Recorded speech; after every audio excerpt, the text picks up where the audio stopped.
Mhm.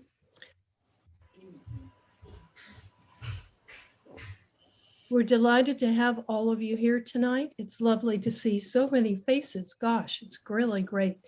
This will be the story of a Peckham site, Jones and Higgins and the Aylesham Center. And if you'll hang on just a minute, I'm not sure, there we go.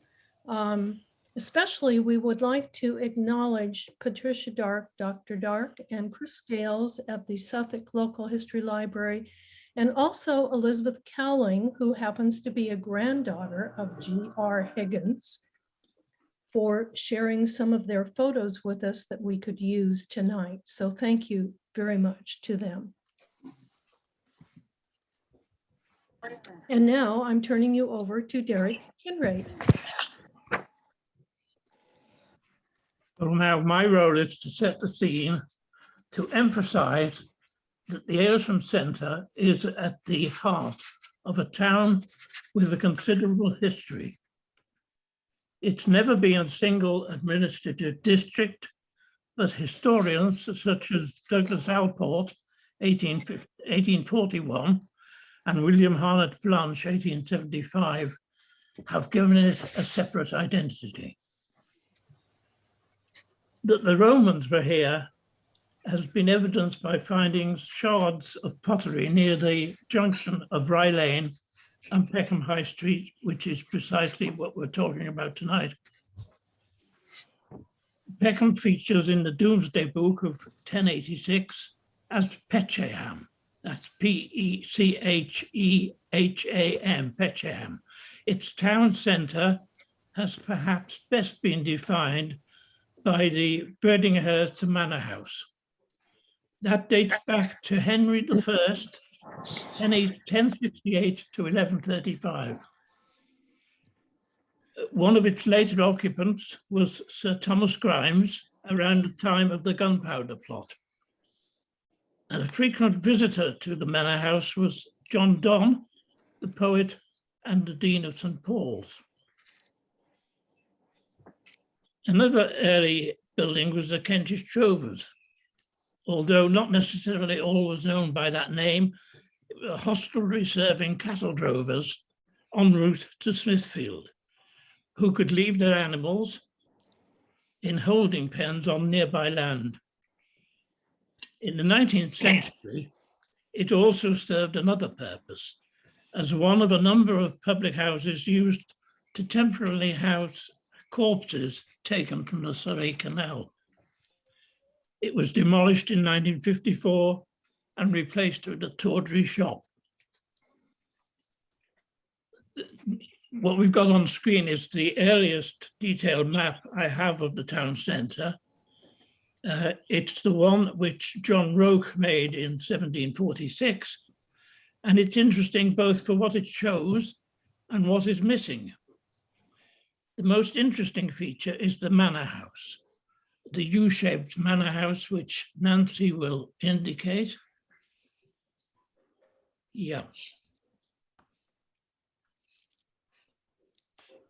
It was built by Sir Thomas Bond in 1672 to replace the original one that I've already discussed.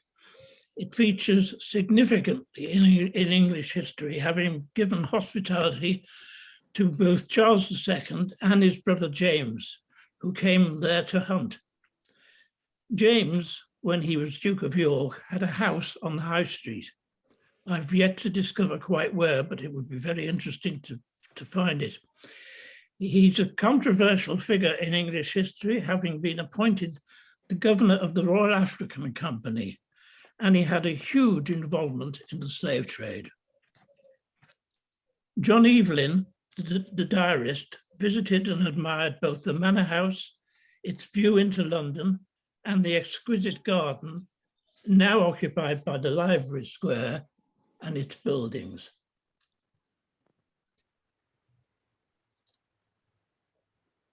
By 1688, the manor had passed to Sir Henry Bond, who was a Roman Catholic. This was the time of the Glorious Revolution, when the manor house was sacked by a mob. Henry fled to join James II in exile. Remarkably, later, his lands and properties were substantially restored to him and promptly sold on until the manor house was demolished in 1797. It's a sadness that things such as a manor house were obliterated, and there is no picture of either Bond nor of the manor house itself. Now, other significant features on the map, although not identified, are the partly surviving small houses at 58 to 64 Peckham High Street. You will be familiar with these, although they're now covered, of course, with shops. We've got a painting of one of them in a minute. This is the painting which was discovered in 1830 in Australia and identified as being part of Peckham High Street and precisely the houses to which I'm referring. And then another one is a drawing by Stephen Robb. And one of the shops in front you'll remember as Crackerjack.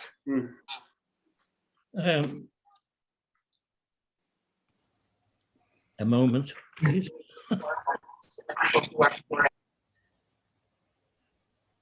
The other set of small houses were at 98 to 104. I haven't given you a picture of those, but I've got a particular fondness for number 100, where there was a barn-like wooden building used for a series of seasons of plays, including some by Shakespeare. John Baldwin Buckstone, a giant in the English theatre, made his debut there. It became a Lancasterian school in 1822 and remained as such until 1880.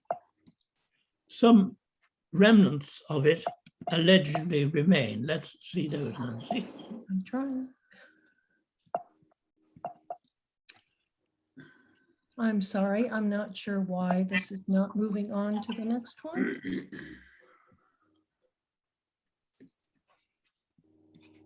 There we are. That's a photograph from the local history library, which allegedly shows the remnants of the theatre. But the Town Heritage Initiative is seeking to restore that building, and we will see what emerges from that. Now, the next, go back to the map, if you will, Nancy. You'll notice that I've highlighted in pink South Street, which is now Rye Lane. It has only a few houses at the northeastern end. One of them at the junction with the High Street is the Kentish Drovers.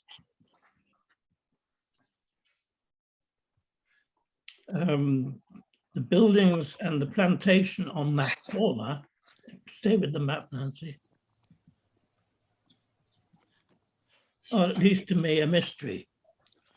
Can we go back now, sorry, to the Kentish Drovers? I thought we'd give a picture of the Kentish Drovers, two pictures of the Kentish Drovers.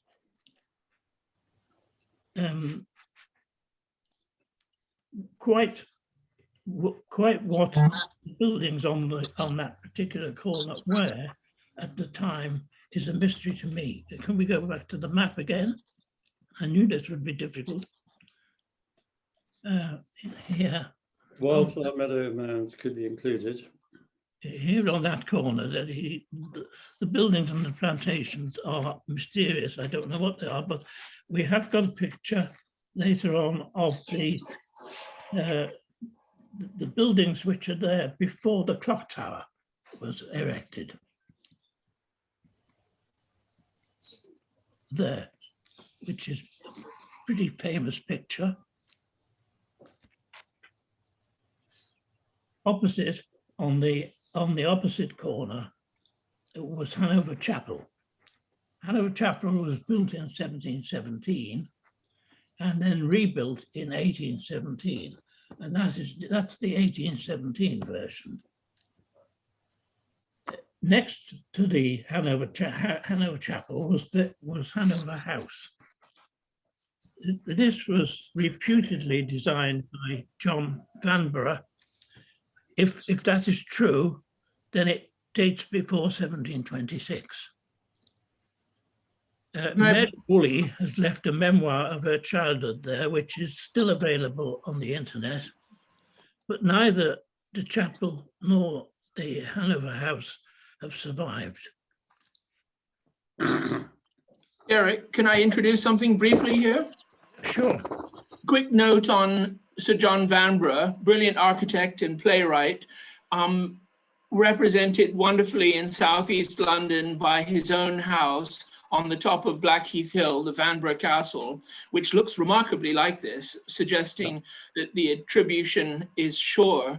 Vanbrugh is also famous for building the fabulous Blenheim Castle in Oxfordshire for Duke Marlborough, and contributing some of the buildings for the Royal Arsenal in Woolwich. So extremely important, very original English Baroque architect. So it's really exciting for Peckham that there was a Vanbrugh house here. I'd like you to go back, Nancy, to the map. We're still in 1746.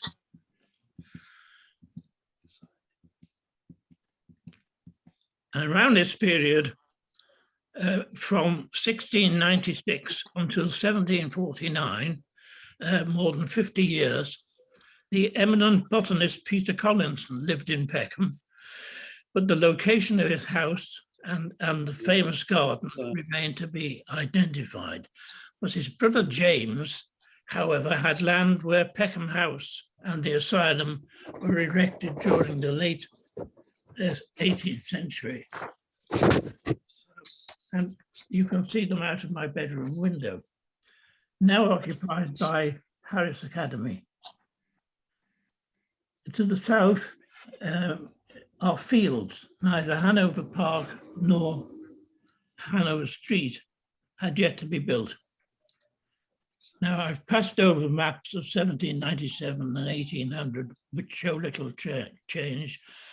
And I want to turn next to a map of 1810.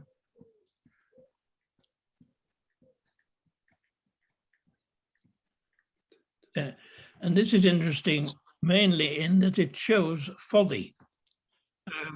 This is Heaton's Folly. It's not in the place where it probably was. It was probably a good deal south of that location. But it's interesting because you're showing Heaton's Folly. The footpath which the people are walking along is also shown on the map. That's the footpath there, which then went between Peckham and Nunhead.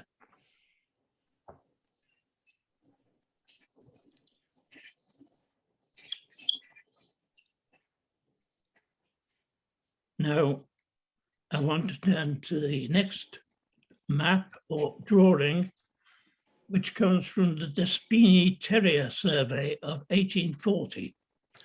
And this is accurate. It even has the names of the owners of the nearby properties. Sir E.G. Smith, Esquire, W.G. Oldfield, Sir E. Yeah, against E.G. Smith again. But the point of this one is that on the corner with Hanover Park,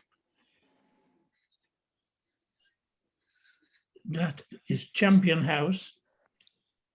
Next to it, White House. And then further on north is Peckham Lodge. Now, Peckham Lodge is really quite famous. It's distinctive in being set back a little from Rye Lane and stood in extensive grounds. It was notorious as the home of Timothy Brown, a banker known as Equality Brown. He was a partner in Whitbread's brewery in its early days, host to a famous group of radicals. And he was a great friend and supporter of William Cobbett, for whom he stood surety in 1812, and sheltered him in Peckham Lodge for some time. It's likely that Cobbett, the author of Rural Rides and the Political Register, wandered through the territory of the Aylesham Centre. Next map is in 1830, before this Crispini survey. It's a nice map. Before the estate was crossed by Hanover Park.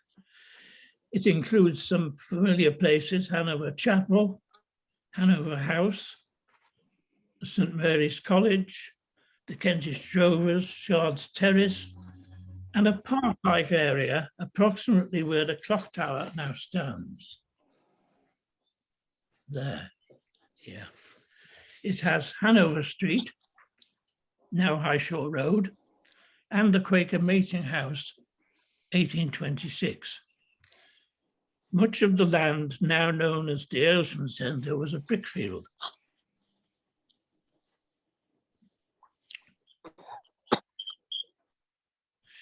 And to the north, you can see the Surrey Canal branch had arrived, and the land to the north of the High Street had been developed, including Marlborough House. Yep, and its huge garden.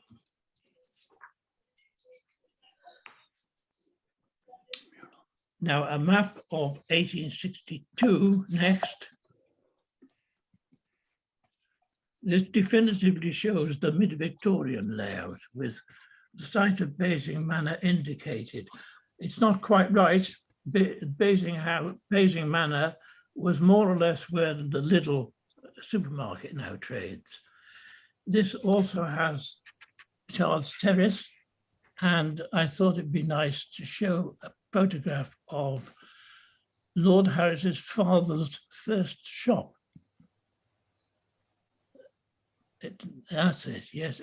Now, if you go past it now, when I did so a few days ago, the sign of W. Harris is still there, resplendent. And finally,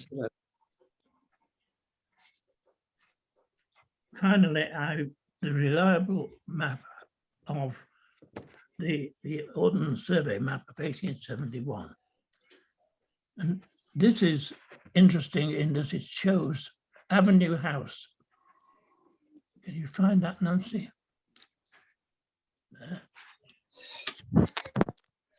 Avenue House, which became the home for destitute children, which was founded by Maria Rye. By the time Jones and Higgins had opened, by this time, Jones and Higgins had opened their first shop. And this is a story which I'm going to hand over now to Nancy to tell you about. Thank you, Derek.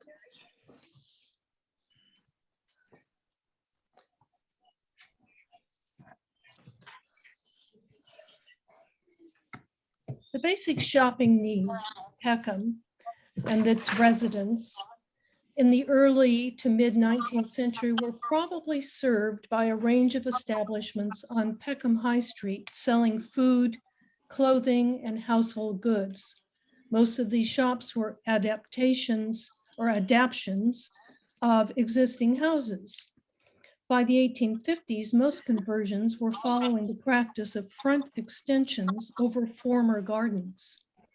After 1865, commercial development was encouraged by improved public transportation and rapid population growth. With the widening of Peckham High Street in the late 1870s, Rye Lane became established as a major shopping street, overtaking Peckham High Street as the principal shopping thoroughfare by the end of the 19th century.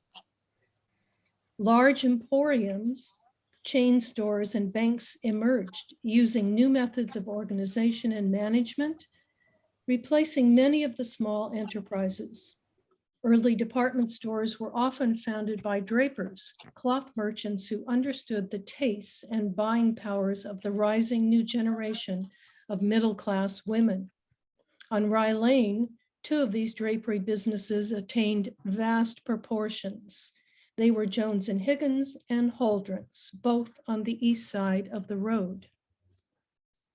In the early 1870s, Colburn Terrace, which was later 3 through 21 Rye Lane, consisted of a row of 10 houses right in this area here. Built around 1847 by Mr. Smith, without front gardens, the 3-story brick houses were ornamented with stucco pilasters and wooden window architraves and had front steps. By 1876, most of the ground floors had been converted to shops. And on this map, you can see right here where we have Colburn Terrace. And at this point, we still have Peckham Lodge and the White House. And please notice the semi-detached houses along Hanover Park. I wanted you to see this one because you can see how the houses originally were here. These were front gardens and were taken over by the shops.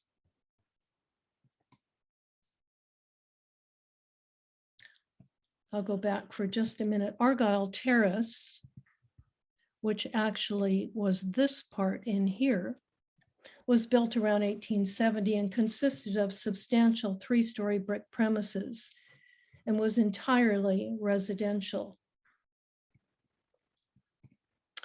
George Rendell Higgins was born in Oxford and was apprenticed to a draper, Nathaniel Sweetman, for 6 years. Moving to London at age 18, he found a job with Spencer, Turner, and Baldero, a retail and wholesale drapers.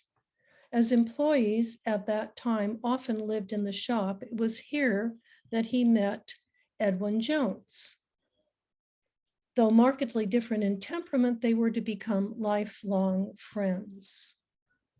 In 1867, having saved £210, they decided to strike out on their own and rented their first premise at 1 Colburn Terrace, which is now 3 Rye Lane.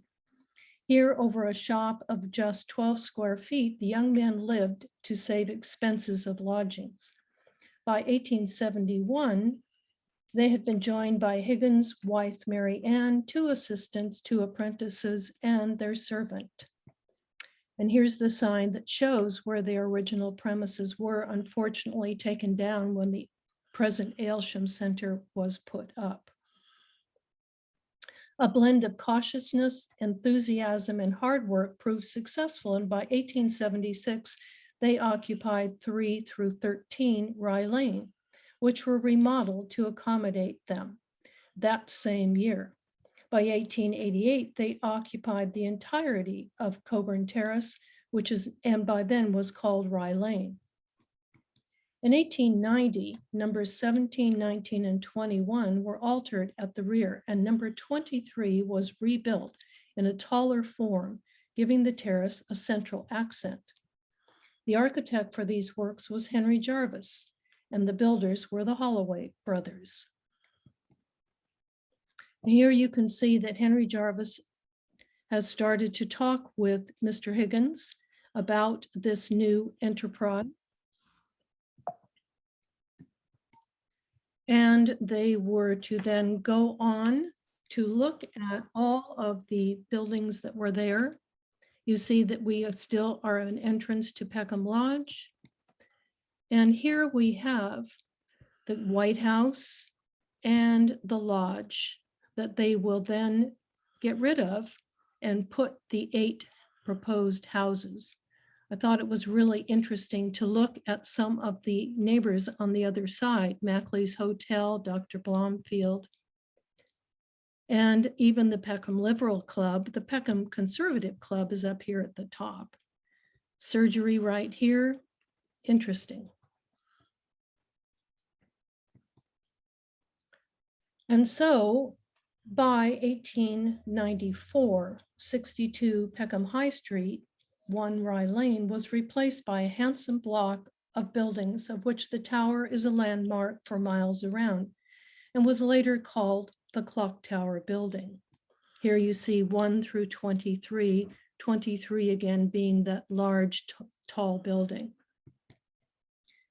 HSBC at the south, what is now HSBC at the south end, 37 through 49 Rye Lane, was a terrace of 7 shops and dwellings with corner towers. The majority of these premises were sublet, the corner property always to a bank, starting with London and Midland Bank. And around the corner on Hanover Park, we had the entrance to the stables and the workshops. By 1895, the store had been extended considerably to the rear. These areas accommodated workshops, packing rooms, and a van department, the latter accessed from Hanover Park. In 1895, about 350 people were employed in the shop, staff living in being the norm until the First World War. Female staff accommodations were located on the upper floors. The male facilities were located in houses on Hanover Park. Recreational opportunities for employees included a lending library, an athletic association, and the use of a nearby public hall for concerts and dances. In 1896, a limited company was formed with Jones as chair and Higgins as managing director.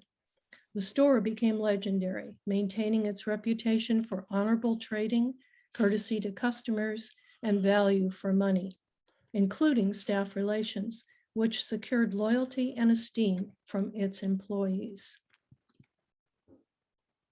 In 1900, a rear extension to the shop was designed by Jarvis with frontage on Hanover Park. This particular extension went through several different drawings, but finally ended up starting here, you see with a building 3 stories high, ended up with a building of 1 story high. And this particular extension swept away Peckham Lodge, the last of the former large homes in the area, which had been situated behind the rear of numbers 25 and 29. Then in 1902, Jarvis the son added a gangway of 54 feet connecting the upholsterer's shop and the cabinet store behind numbers 3 through 15 Rye Lane. Rear showrooms were added in 1913 and 1921. Henry Jarvis, father, having died in 1900, and Henry Jarvis, the son, in 1910, these premises were designed by H. Payne Wyatt of Brixton. And we see they're working on fire escapes, improving those, and other alterations. By 1920, it was the largest department store in Greater London with more than 40 separate departments. In 1925, the store covered more than 3 acres, the extensive shopfront having been modernized with an arcade built by Hadrons of Walthamstow in 1924, giving over a large area to showcases. The Kentish Mercury, October 2nd, 1925, stated this arcade provided a window frontage for the display of goods of something over 1/4 of a mile.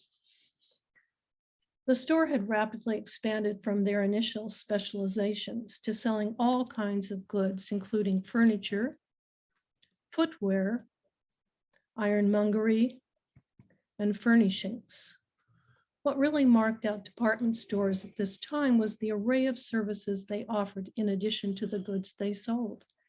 They provided toilets, restrooms, and tea rooms, which kept women in particular in the store for longer, increasing the opportunity for sales.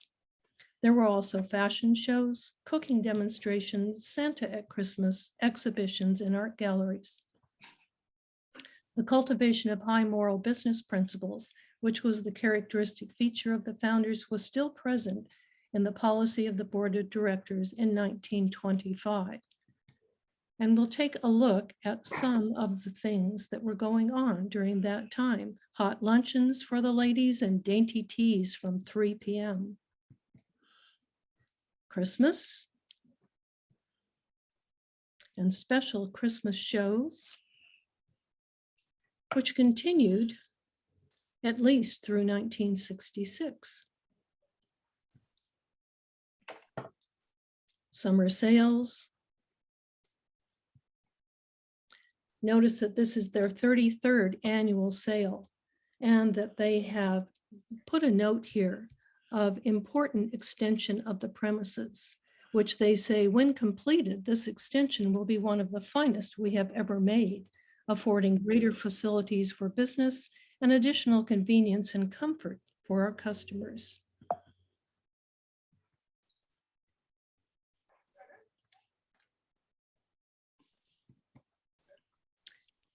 Christmas, many brochures went out where you could find presents suitable for girls.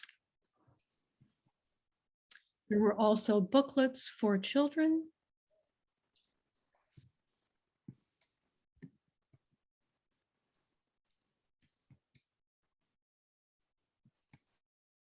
And in 1910, we have a wonderful picture. Here is Mr. Higgins himself and Mr. Jones. Reminding you that they are Greater London's greatest store, and even advertised in the magazine Votes for Women. Reminded people of important voluntary rationing. If we are going to do our bit and help to win the war, we must cheerfully submit to the small sacrifice that voluntary rationing calls for. With bread, this is most urgent.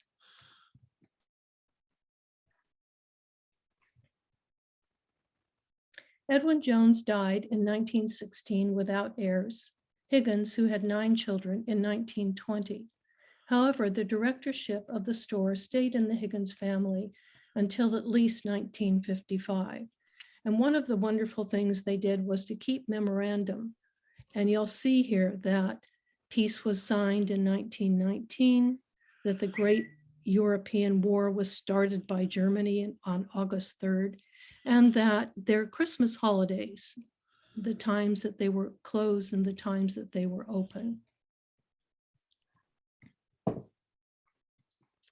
And now we're going to talk a little bit about those wonderful architects who designed all of this, Henry Jarvis and Son. Henry Jarvis was a well-known South London architect. For over a half a century, he carried on business from first 32 and then 29 Trinity Square. I'm sorry, we have no picture of Henry Jarvis, the father. He designed many schools and other public and private buildings in various parts of London. His 1900 obituary states he had the unique distinction of having designed more churches than perhaps any other architect in the metropolis, though this distinction should probably go to George Gilbert Scott. Jarvis was architect and surveyor to the Guardians of St. Saviour's Union, for whom he designed the Union Infirmary, Champion Hill, East Dulwich, now known as Dulwich Hospital, a building acknowledged by competent authorities to be one of the finest buildings of its kind. And I'm going to ask you to remember this building because Benny's going to give you some more information about it later. As an accomplished mid-Victorian architect with a sound understanding of the language of Gothic architecture, he produced a number of notable buildings, of which 4 are now listed. These include the Church of St. John the Evangelist on Larkham Street, and the Printing Warehouse 109-111 Farringdon Road, which was actually built for William Dix, the famous engraver and lithographer. Jarvis was held in high esteem by those who knew him and diligent in his work, remaining in the position of district surveyor of Camberwell for 50 years and pursuing his architectural activity until just a few months before he died. Now, we do have a picture of Henry Jarvis, the son, also named Henry. And he was elected in 1866 as an associate and in 1878 as a fellow of the Royal Institute of British Architects. It's difficult to know when exactly he joined his father. The first instance of the architects as Jarvis and Son seems to be on the plans for the magnificent but short-lived glass and iron domed roof of the Borough Market in 1868. And here you can see it behind that great edifice.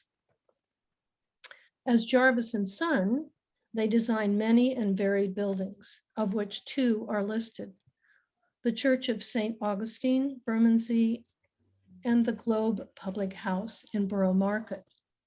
It was here over the years they also designed covered stands, cellars, warehouses, walkways, and stabling for the flower market. Henry Jarvis the son enjoyed continental travel beginning in about 1864 when he visited France, sketching the architectural details of the buildings he saw. He continued on and he was in Venice in the winter of 1866. Could possibly have met John Ruskin at this time, but certainly knew of Ruskin's work on the stones of Venice. A watercolor that Jarvis did in Venice certainly has strong similarities to one done by Ruskin of the Casa d'Oro in Venice. And so we have some of the sketches that he did while he traveled. Notice those arches because Benny's going to talk to you about that a little bit later. Here he is in Venice in 1866. And he would certainly have seen the Torre del L'Orologio and how it would have looked when he saw it. Research strongly suggests our clock tower was heavily influenced by this building in the Piazza San Marco in Venice. Like our Jones and Higgins building, its arched doorway leads to an important city market. Unlike the Torre, which is surmounted by a large bell, Jarvis and Son chose to add a further 3 stages culminating in a dome and a cupola. And Benny, I'm going to turn it over to you to talk a little bit more about this magnificent architecture of the building. Thanks, Nancy. This is really fascinating. You've done some incredible research on Jones and Higgins and the story of Jarvis and Sons. What fantastic architects. So what are we looking at here? We're looking at a big sort of free Renaissance revival building. You can see the fenestration is quite closely based on the Italian Renaissance Torre Orologio in Piazza San Marco by Mauro Carducci, the kind of go-to early Renaissance architect in Venice. But it's kind of taken to another stage. It's richer and more complex. And so on the right-hand side, you can see a fanciful Baroque revival gable in Portland stone, some Bath stone and brick, very fine quality facing brickworks. And to kind of meet the different geometry of the High Street and Rye Lane, you can see there's almost a hinge piece, a kind of cylindrical series of porches or colonnades that act as a unique architectural hinge meeting the two geometries of Rye Lane to the south and this wonderful showpiece to the High Street on the north. Now, this of course commands the main view into Peckham from Camberwell. The space opens up there. This must be the footprint of the ancient market space of Peckham back in Saxon and Norman times. And so you've got this opening of the urban space. And then Jones and Higgins and their brilliant architects, Jarvis and Sons, were able to seize upon the possibilities of this bend in the road and this opening of the space to create this fabulous landmark that could be seen, as Nancy says, for quite some distance around. So they've kind of taken the Renaissance architecture of Venice and then pumped it up with greater energy. And I think this is typical of the work of the younger Jarvis, who seems to be a very inventive designer, very fluid. And you can see he's putting those amazing sketches from his grand tour to France and to Italy and some great cathedrals here in the UK. And he's doing this amazing kind of vigorous and I think quite inspired architecture. I used to think that Jones, Jarvis and Sons were quite old-fashioned in their architecture. If you look at more go-ahead designers like Philip Webb or Norman Shaw, are doing architecture that's beginning to move towards early modernism in this period, the 1890s. Jarvis doesn't seem interested in that. He's so filled with ideas and such a capable draftsman that he's coming up with a very original architecture that we should really take pride of here in Peckham.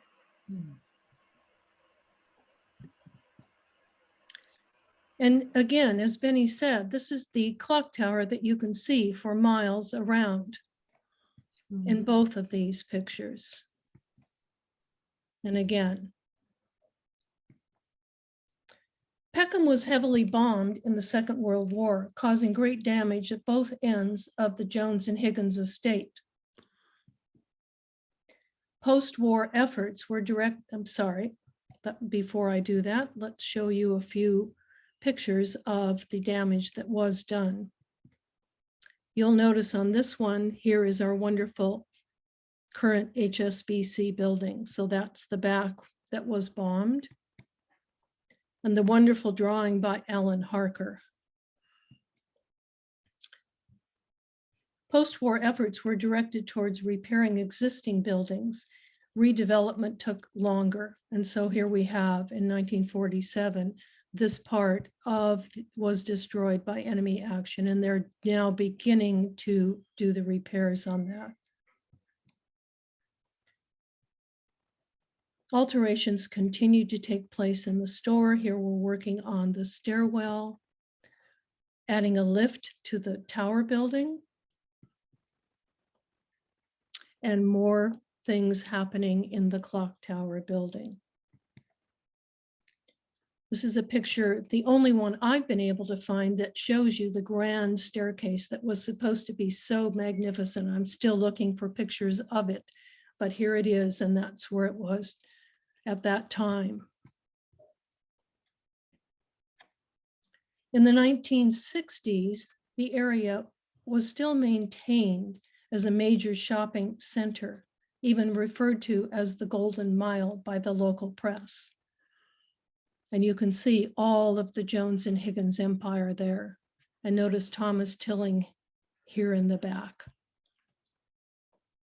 The store, having been taken over by Great Universal Stores, but remaining the Jones and Higgins name, closed in 1980 when it was then refurbished and reopened as the Houndstooth.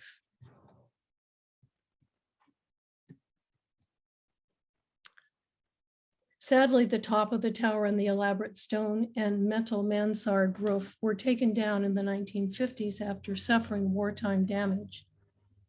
It was then replaced by the present rather simple stone dome and weather vane.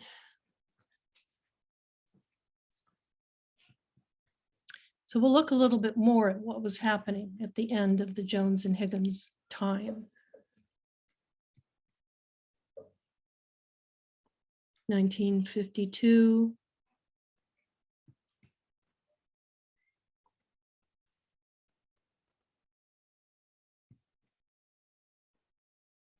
Interesting watercolor of Frank's, formerly the Kentish Drovers, right next to the clock tower building.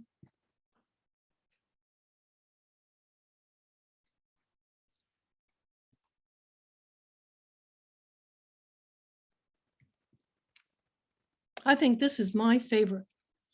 It shows the wonderful building that was there, all of its glory, and even has the clock that denotes James Walker, who was the jeweler. Remember, I told you that most of these buildings along here had been sublet, and they were most of the time. That clock was conceived in 1930.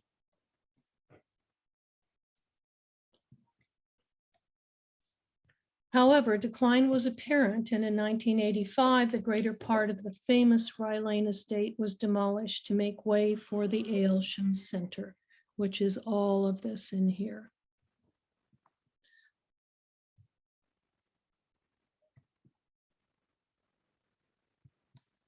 Only the prominent Victorian HSBC Bank building and the stone face building at number 1 Rye Lane, 6872 Peckham High Street, with its elaborate Renaissance detailing and prominent clock tower, were retained.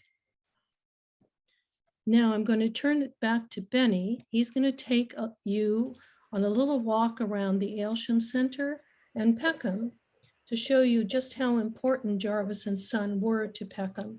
And he's also going to include a little bit about the wonderful clock repair he did to the clock in the tower. Benny. Thanks, Nancy. So these three gables will be familiar to many of you all. These are a little bit further south down Rye Lane at 145 to 149 Rye Lane. And they're parts of the former Holdrens, now signaled most spectacularly by Khan's Bargains at 135 Rye Lane. So we're finding the tremendous scale of Jones and Higgins at the north end of the lane. Well, Holdrens was huge in the middle part of Rye Lane, and it has an equally rich architectural history, which I think we're going to tell for you in the future. But I think what's become increasingly clear to me from studying the work of Henry Jarvis and Sons, particularly the younger Jarvis, is this is also designed by Jarvis and Sons. If we look at the detailing of the Dulwich Hospital, what survives of it, it's almost identical. It's this kind of what we call Edwardian free Renaissance, a very confident blending of different motifs from essentially Northern Renaissance architecture with these beautiful Baroque gables, the fabulous detailing in Bath stone. So what we're seeing is actually there's a much bigger Henry Jarvis and Sons story here in Peckham. It's also worth noting that we all campaigned quite vigorously to preserve the Dulwich Hospital, and it's a real great shame that the vast majority of it was pulled down, except, of course, it's wonderful that the central pavilion, the most fanciest bit's being preserved in the new vision for Dulwich Hospital, which shows this exact same approach to our very fluid and very fertile, confident architecture that we've come to learn was the specialty of Jarvis and Sons. It's also worth pointing out they're not the only big family of architects in Southwark. Of course, the Barry family are doing amazing stuff in Dulwich. Of course, the Houses of Parliament from the elder Barry, and Dulwich College designed by the younger Charles Barry Jr. So we see this is typical of some of the great families of architects in Britain in the 19th and early 20th century. They really collaborated together and passed that talent from father to son. This is a building on the north side of the High Street. And this is, well, just opposite Jones and Higgins. You can see the tower on the right-hand side. And we're pretty sure this is by Jarvis and Sons too. And that would really make sense because this part of the High Street was widened in the 1870s. This sort of work was happening all across London with the development of Charing Cross Road, Shaftesbury Avenue, Southwark Street closer to home. It's the Metropolitan Board of Works was improving thoroughfares. And so at this point, the Peckham High Street, with the great increase in traffic generated by the building of the Vauxhall Bridge, for example, bringing traffic from Westminster down to the Channel ports through Peckham. And so it would be appropriate that Jarvis and Sons were getting these projects because, of course, Jarvis, the elder Jarvis, was the district surveyor for Camberwell, and they would have been really on top of these prime commissions. So again, you can see this fabulous, fluid stone detailing, I think typical of Henry Jarvis and Sons. This site here, I thought was interesting to show as we perambulate around the Aylesham site. This, of course, is where Wooddean used to be and where the new Peckham Place has been developed in recent years. That's a site about half the size of the Aylesham Centre site, and they've put 360 houses at a scale that we think seems to work quite well for Peckham. It's also worth pointing out the police station on the left-hand side. This is designed by another really exciting Edwardian architect, John Butler Dixon, who is the chief police architect for the London County Council and built police stations all across the capital. Spectacular one on Camberwell Church Road, just down the road.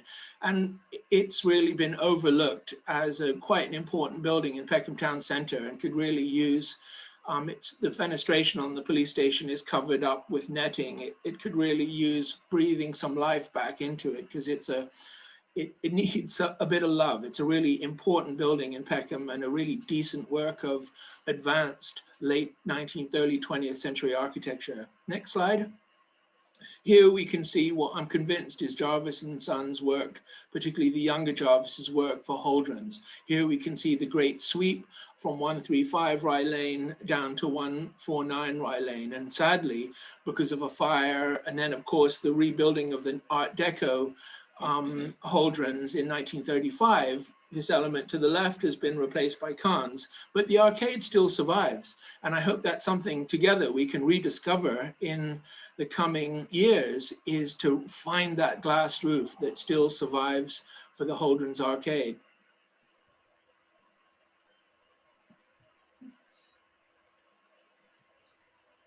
And then finally, here we can see the rather plain 1980s sort of sub-postmodernist architecture that characterizes the Morrison site today.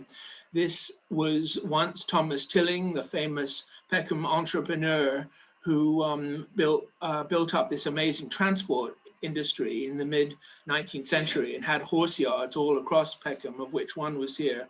And this, of course, later becomes the Art Deco or the interwar Peckham bus garage, designed by the celebrated mid-20th century London architects Wallace Gilbert and Partners, who also did the Hoover building. So this is a significant loss in the Art Deco scene in Peckham, which was demolished in the late 1990s, the old Peckham bus depot. And finally, here we can see some of the big Italianate villas that we think characterizes the south side of the Aylesham site by McCarroll Road, which were cut down to make way from the Morrison's car park, is my thought about this picture. And then finally, the clock tower. We managed to get a Cleaner, Greener, Safer grant from Southwark to get the clock working again. It was broken for the better part of most of the last 30 years. So that was really exciting to see the clock at least begin to work again and become illuminated. And I'm of the opinion that the dome at the top of the tower could be rebuilt, and the mansard and that fabulous lost Baroque gable.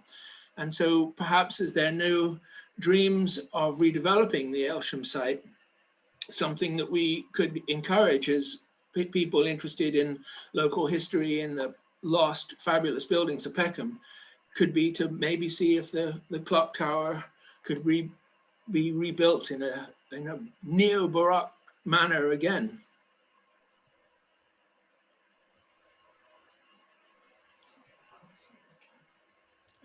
Finally, it's worth pointing out the new scheme that's been put forward for the Aylesham Centre by the developers Tiger and BlackRock. And this sees about 950 flats built on the hinterland of the site. And so taller buildings meeting Rye Lane, new passage to access the hinterland. There's no question that something needs to happen on the site. And we wonder if this might be a little bit too much, but certainly it's time to reappraise the site. Can I just jump in here now? Yes, please, Claire. I just want to follow on this last slide. So this proposal was presented to the local community and the PHRP about a year ago. And at that point, a campaign started to grow, which became known as the Aylesham Community Action Campaign. And it was a response to the way this site was proposed, the lack of adequate consultation, a sort of sense that this was not a response to Peckham's need, and it did not respond to Peckham's community. And this campaign has now been running for a year. We've just found out formally today through the architectural press that the previous owners of the site, which were BlackRock, working with Tiger Developments, have sold this site now to Berkeley Homes, who have said that they are interested in developing a new brief for the site, working with the local community. So who knows what the next phase might be, but it's quite a sort of significant day in that, you know, the wheels of fortune have moved on now, and there's somebody else who is kind of framing what the future of this site might be.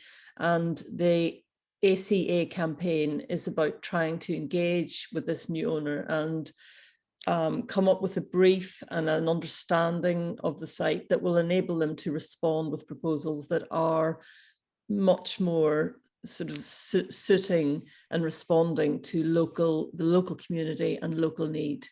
So if you'd like to support the campaign, please let us know when we send our follow-up email, or you can Google Aylesham Community Action, or we're on Twitter at ACA Peckham.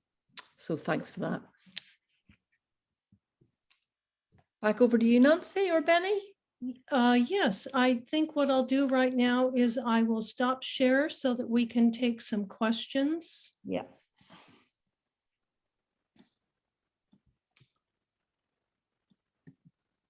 Okay, so there's a few questions on the chat, or does anybody have their blue hand up? I need to, can't see any blue hands at the moment. Hold on.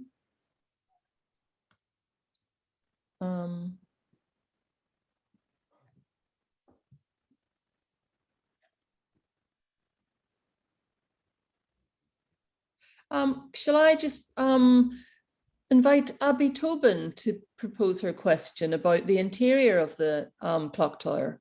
Are you there, Abby? Yes, I am, and thanks a lot. Now, I just wanted to know what these buildings look like from the inside, if any of you could say. Have you been up? I mean, Benny, you must have, and in fact, at the end of what you were, of your pictures, I saw that the pictures themselves answered to some extent my question. But if you could elaborate on the inside, and I don't know, do they have grand stairwells going up to the top, or? Yeah, absolutely. It's pretty good in there. We think the building's probably listable because the interiors are quite intact on the inside. They're obviously massively truncated from when they were the department store, because we think on both the first and probably second levels, they just were communicated laterally south down Rye Lane. And so now the clock tower building's isolated. It's been laterally used as a nightclub, bought by the Rodney family, I guess in the 1980s, by a kind of West Indian showman who wanted to do music, and that happened there for quite a long time. And so basically the department store interior survived pretty well on the first floor of the clock tower building with big downstand beams. It was an early steel frame building, so the spans are quite wide in there. There's no, the grand staircase is definitely gone, but there's a lift there and a staircase that winds around the lift that, as Nancy's wonderful talk shows, was introduced in the mid-50s. And then there's cellular rooms at the very top. And that must have been the sort of boardrooms and the offices of Jones and Higgins, I would guess. So we're hoping that the Rodney family are going to open this building up, hopefully within the next year or so. They seem keen to finally get going with something there. So hopefully we can share the interiors with everybody in the future. Thanks, Benny. I'm going to go to Sam next for a question. You need to unmute, Sam.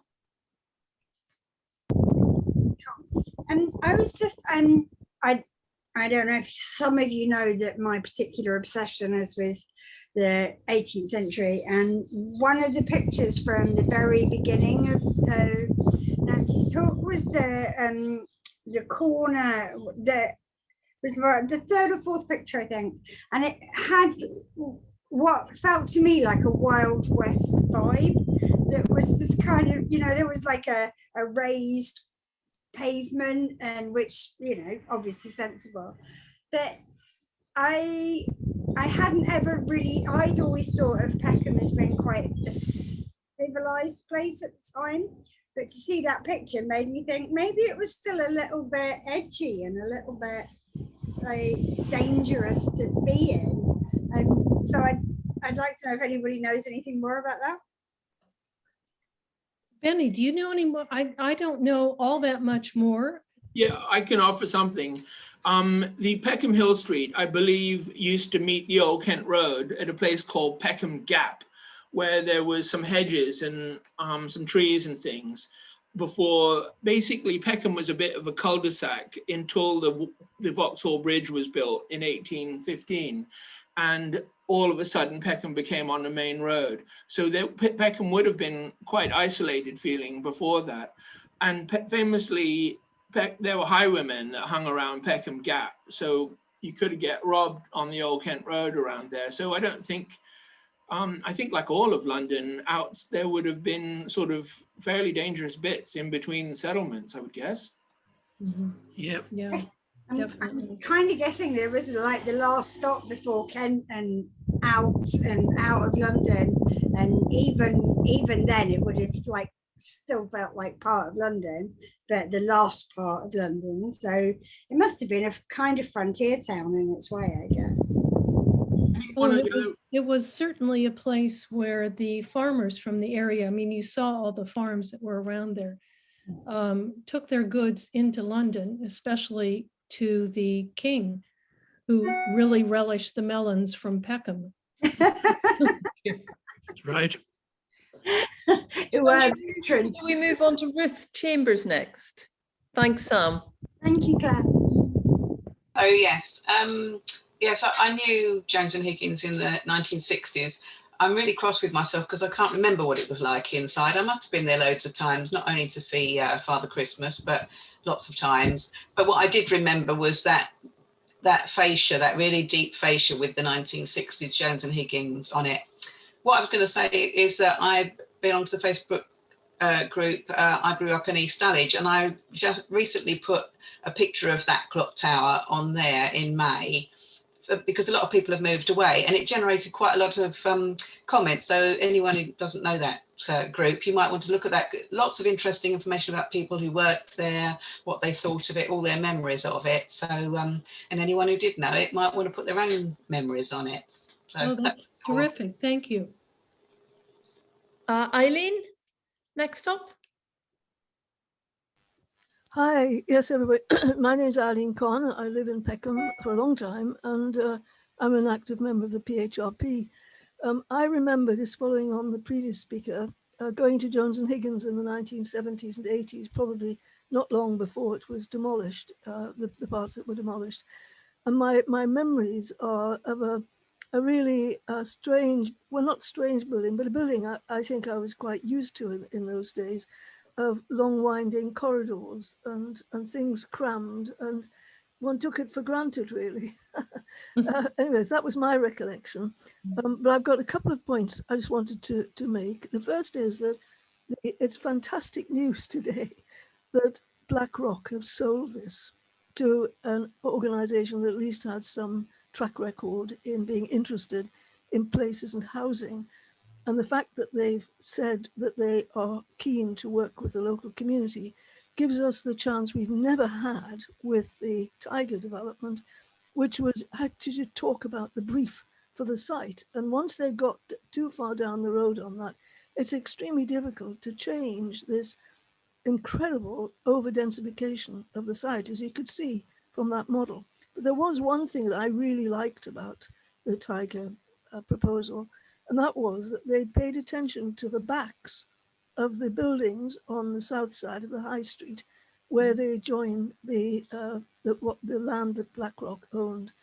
And they're an interesting collection of 19th century and possibly older bits of the backs of the high street. So certainly in my contributions to the forthcoming discussions, I really want to put that firmly on the agenda, that from the beginning, the site is designed and the brief is designed to ensure that we do something about the backs, to make them more evident and to restore them in some way.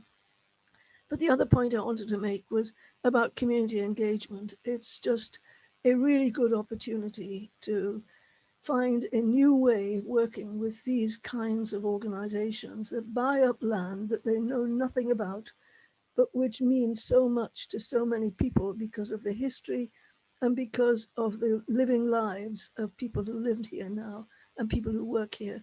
We have got a chance to do this. So I hope as many people as possible will now sign up to the ACA, because that will be a way of showing these new owners that we really mean business. So please do sign up and Google Aylesham Community Action if you can't find it otherwise, and make sure you get your names on the email list that Claire runs.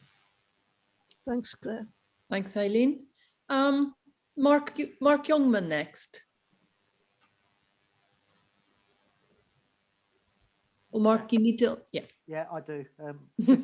15 months, and I thought I'd got used to unmuting myself. I mean, I put what I was going to say in a chat function. I can just about remember going to Jones and Higgins in the 70s and 80s with my mum, and I actually found my treasured sort of possessions from my granddad, which was a tie pin and 2 cufflinks that were purchased from Jones and Higgins, still in the original box, and inside it's got sort of, you know, Jones and Higgins sort of Peckham. I also wish that my favourite toy when I was a young child that I remember being bought from Jones and Higgins was a set of alphabet blocks, and I think that's my first memory of actually learning the alphabet, with these blocks which, if you press the letter, sort of the top of them would open. Like with lots of things that we had in the 70s and 80s, we just got rid of them. But I do wonder how much they would be worth now. So definitely keeping on to my granddad's thing. I did put in one question, which is really because of sort of the inquisitive part of me, having moved away from Peckham and now living in deepest South Wales, presentation was extremely, you know, interesting, and I learned a few things. If there is a list of references, articles or books, so that, you know, I can then go and sort of explore a little bit more. If anything this last lockdown has done for me is, you know, there's an awful lot that I wish I'd sort of asked people, you know, when I was living in London, like my nan and granddad, and my mum and dad are still alive, fortunately, and I certainly ask them and share them a copy of this presentation, because my mum especially talks fondly of Jones and Higgins and some of the other places. My dad used to be a postman, so worked in the Peckham sorting office. My brother still is a postman, so works in there as well. I used to work for the London Central Bus Company, which used to have sort of Peckham bus garage, and I remember going in there. To my enormous frustration, I didn't take any photos of inside it, you know, whenever I went in there, never thinking that some fool would go and knock it down a few years later. So I suppose I'd like to those mistakes and leave a little bit of legacy, you know, for the people who sort of follow me while I can. So if there was any reference articles and references, you know, and you're okay to share them, I'd love to sort of then do a little bit more digging and try and help in the future in some way, shape or form. Thanks, Mark. That's great. Keep in touch. Make sure you keep in touch with us.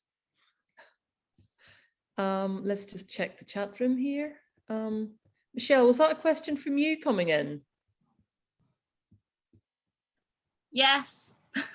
Off you go.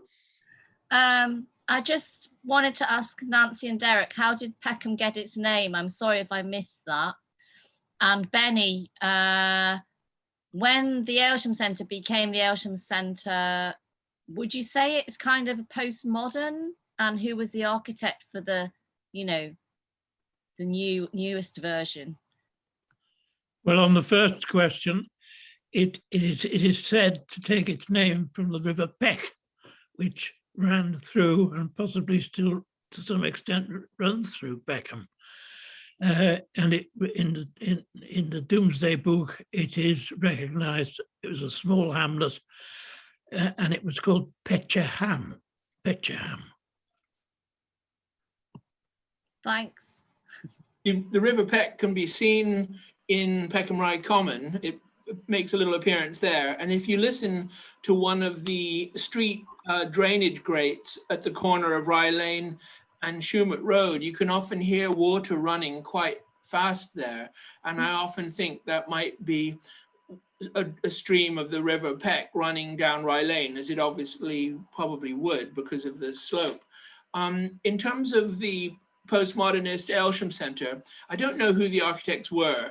They're obviously not very inspired architects. It's pretty basic architecture, certainly in comparison to the wonderfully refined and inventive work of Jarvis and Sons. It's really plain. I think it's named the Aylesham Centre because at that time in the mid-1980s, there were some strikes for the Kentish coal mines in Aylesham, and Aylesham was one of the key kind of battlegrounds between, I suppose, the Thatcher government and the striking miners in East Kent. And so I think as a gesture of solidarity with the striking miners, they decided to name the site the Aylesham site. But the architects, we can probably find that out. Nancy's done some incredible work at the London Metropolitan Archives, as you can see with those fabulous drawings that she unearthed. We will find out, but I think no one's going to be mourning the loss of the current Aylesham Centre, and it's so tragic to see what was removed to make way for it. Yeah.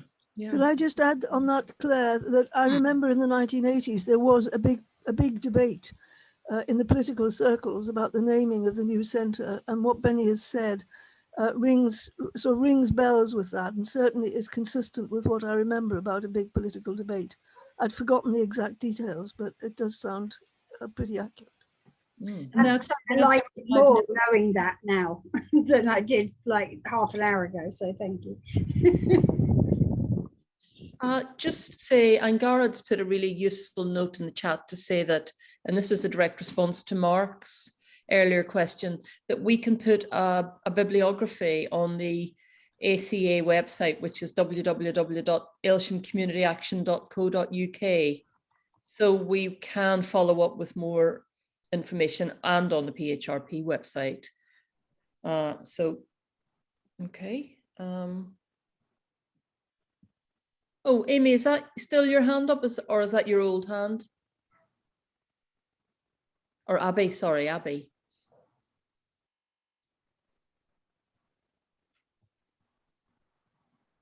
I think that's an old hand up, is it? No, it isn't an old hand. Oh, okay, sorry, Abby. Curiously, my sister's name is Amy, but no, I just wanted to know, and Eileen already did partially answer the question I'm going to ask now. Can anybody update me on the Peckham coal line and if that's going to go through, and what's going to happen with the station? Just update on some of these other projects, because I was really happy with Eileen that you said it sounded quite positive, that you were pleased with the way the Barclay Group might be approaching the development in the town centre. Should I answer that? Yeah. Yes, please, Eileen. Yeah, sorry, I couldn't see myself on the screen. I didn't know whether I was muted or not. Okay, yeah, very quickly, don't say I'm approving of Barclay Homes. I've heard terrible things about all big developers, but it gives us a chance to start from the beginning, which we never normally have. The council keeps local people out completely of the discussions with developers at the beginning. In terms of the Peckham coal line, as far as we know, that is proceeding in a very slow and sort of bit by bit approach, which is what they decided was a good thing to do, and they have been doing some important work. But whenever it will get to Rye Lane, we have, sorry, I will just say, we just had, we think, a success in the EIP public hearings on that, in that the new owners of the land between the railway lines on the east side of Rye Lane, which is where the Peckham coal line would start on its journey to Queen's Road, they wanted to scrap the plan in the New Southwark plan, which provided for the coal line to end and begin there. And the new owners said they couldn't possibly afford that because they wanted to build housing between the railway lines. We think that those of us, Clyde Watson and myself, who argued against that at the public hearings, we think that the inspectors have ignored what the Arch Company, who are the new company, big financial company that has bought up all Network Rail's arches in Surrey. So we think that's safeguarded for the moment. What the other question was the station, lots happening on the station. And it's all actually on the council's website. So Google Peckham Rise Station redesign, Southwark Council, you should get the update on that. And the work is proceeding on Colne, Blenheim Grove, and the whole thing should be completed by 2024. And the Network Rail are now seeking the funding from the government for a redesign of the station at the back to provide lifts and new stairways. And the work, that is all on Network Rail's website under the redesign of Peckham Rise Station. If you can't find them, anybody, and you're trying to search for them, email me at info@peckhamvision.org and I'll send you the links. And the multi-story car park? That is secure for the next 20 to 25 years. We've got a really nice question here from Tina. Do you do walking tours? Tina, do you want to follow up on that? Hi, Tina. no, it's just that I'm really glad I joined this session today. I learned a lot and it's so interesting to know how much history you are surrounded by in your own area. And it's nice to, you know, like me, myself, like in the history, it would be nice if we could do some walking tours, just like how we had a walking tour around the station, you know, and we had a walk around there. So visiting all of these buildings and these architect buildings, you know, it would be nice, you know, following up the history, because I'm one good at looking at these buildings and think, I know that's old, but we don't really know that much about them.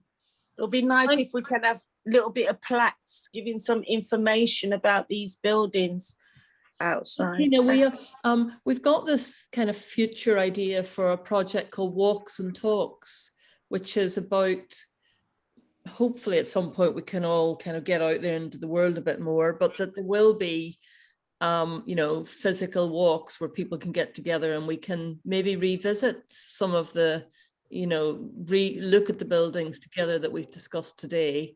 But that's definitely something that in the PHRP we want to move towards, all sorts of walks around Peckham. Yeah, if we had some kind of map that identify these buildings, so that when we have, you know, myself going on my own little walking tour, or visitors, you know, they can always like walk around and visit these places. Claire, could you mention the walks leaflet that's already been produced by PHRP? Oh, yes. We could send one to Tina. Yeah, absolutely. We've got a lovely walk called Peckham Family, I think it's called Family Heritage Trail. And it's designed for all ages really, but it's quite inclusive so that there's things to do. It's kind of quite interactive, but it's a really lovely little walk around Peckham that tells a story about why Peckham is as it is today. And if you want to contact me afterwards, I can send you one, Tina. Yes, yeah, will do. Thank you. Yeah. Thank you. Can I just follow up on that, actually? Just this is a general point. We're hoping to have we're planning to have a stall on the 4th of September at Peckham Ride Park Fete. And so we'll have our lovely family heritage trail then there, and loads of us will be there to talk to you about the PHRP work and the Aylesham Community Action Campaign and other campaigns and projects in Peckham. So put that in your diary now, the 4th of September. Midday to 5 o'clock on Saturday afternoon. Great. We've probably got time for another question if anybody's. Yeah, can I ask, did Jones and Higgins, did they live in Peckham? Oh. That's a question for Nancy, I think.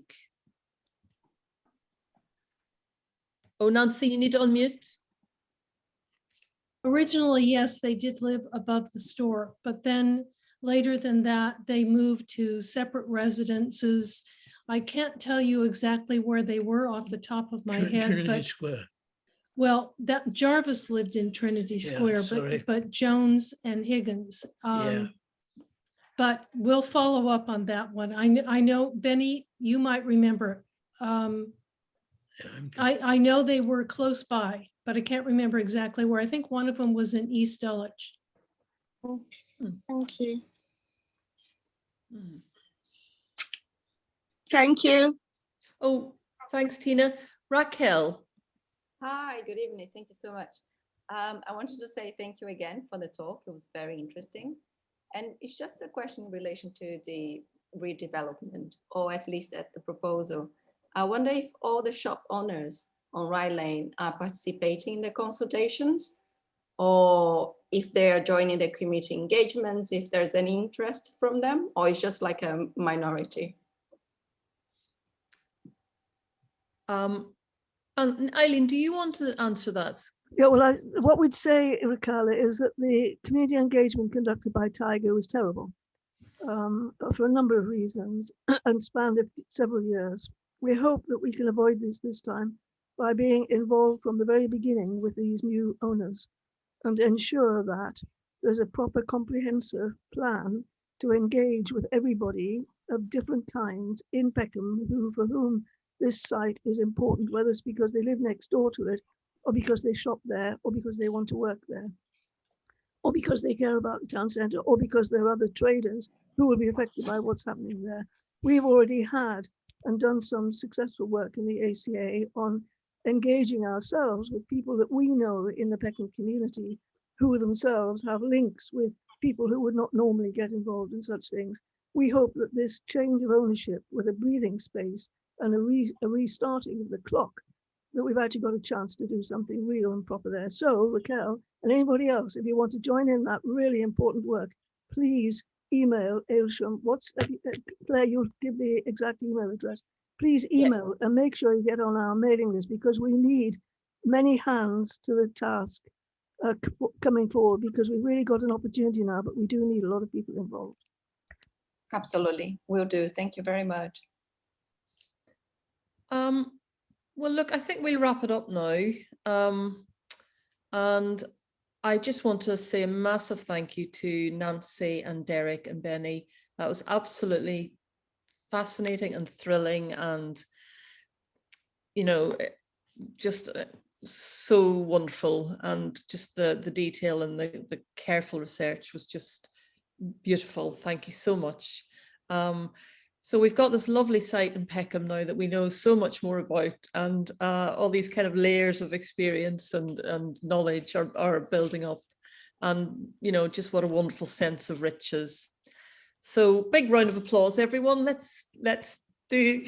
I'm going to do. Thank you so much. Well done. And we will put this on our website so you can see you can watch the lecture again many times and go back over the detail, and do keep in touch with us if you want to follow up with any questions or any kind of ongoing discussion. That would be fantastic.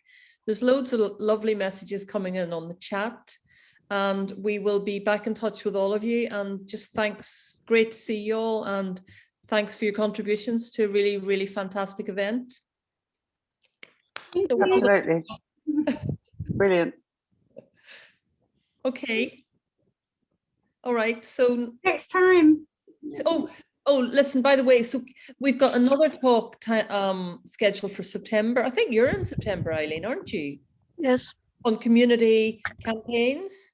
Community action in relation to Peckham Town Centre for the whole of the time I've lived here. Yes. Yeah, I think that's the 14th of September. Yeah. So look, put that date in your diary as well. So you've got 2 dates in September now, the 4th and the 14th. And then there'll be another talk in October, November by Nancy on the American Garden in Peckham, Rye Park. So it's all filling, the diaries are filling up, and there'll be more. So please do keep in touch. Thank you, guys. You take care. Thanks. Keep Bye, well, everybody. everyone. Bye. Be cool. Thank you. Bye. Bye-bye. Bye. Thank you.